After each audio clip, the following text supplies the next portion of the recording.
So I went on a hunt from the time I was a child to discover myself. And that's why I spend so much time studying to this day, reading, philosophizing, considering all of the great work done by people like Ralph Waldo Emerson. You know, I really enjoy the ideas of Alan Watts.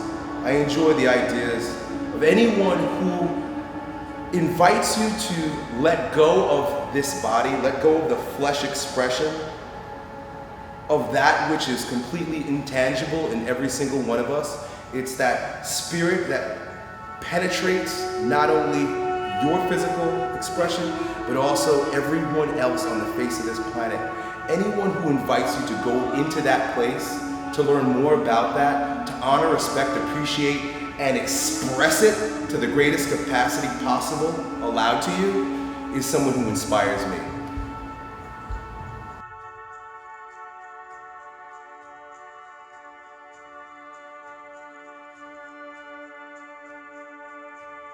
My parents are from Belize, which is a country in Central America, and essentially grew up on the land. My father didn't wear shoes and he climbed trees to eat a lot of the food that nourished him.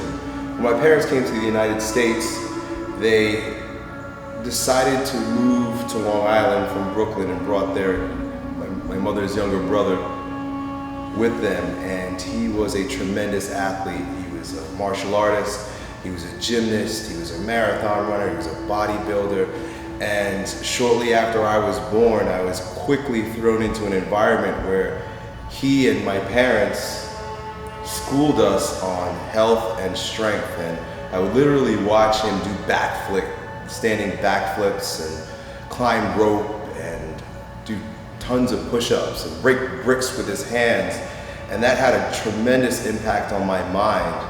So he taught me and my younger brothers how to train at a very young age.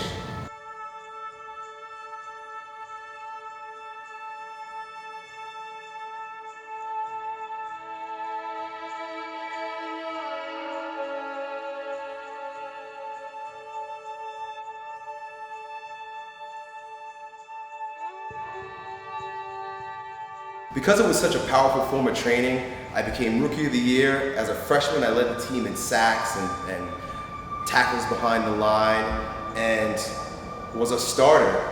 That quickly put me in a position to become a team captain by my junior year. The training changed a little bit by my junior year, and it was a bit more of what they called functional training. And the coach was a little bit hesitant to have us continue lifting heavy because he had a belief that perhaps that was going to cause injury. And I can tell you for sure that my performance declined that year simply because the coach was afraid to have us lift heavy.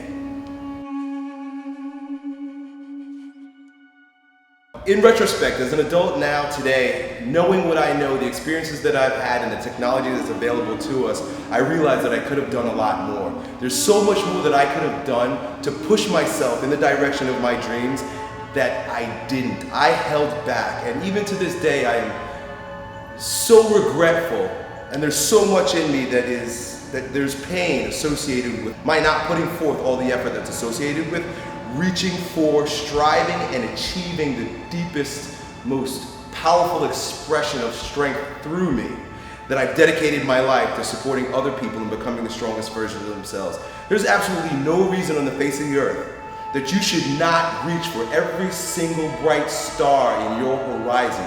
Give everything that you've got to be that, because it's been given to you. You are infused with that inspiration for a reason. Now I realized I didn't reach the pinnacle of my performance when it came to football, but I've been able to take that and use the motivation, use the feeling associated with achieving that particular goal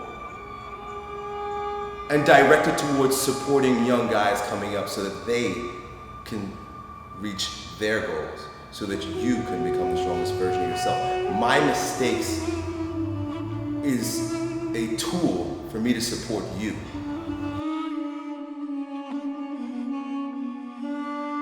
Don't look out so much.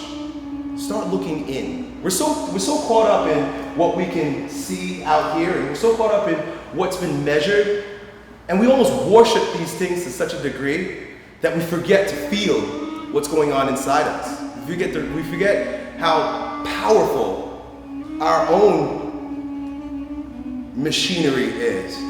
You know, just consider the autonomic nervous system and how it beats your heart without you having to beat it. How it grows a baby in the womb of a woman without her actually growing the baby. This is the brilliance that I invite you back to. And a statement like that just sheds light on how powerful that place would be to move from. Don't be afraid to fail. Get out there and do, and my invitation is always, go and experience life instead of reading about it. Go and experience life instead of asking someone else to tell you how to live life. Go out there and fail. Go out there and scrape your knees. Go out there and do the wrong thing. That way you now have an experience that acts as a tool to support you in the building of your life.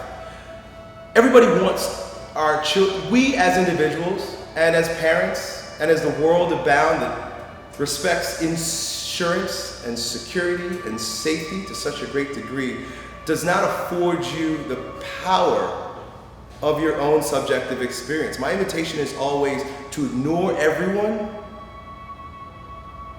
and try for yourself. Trust yourself. Believe in yourself.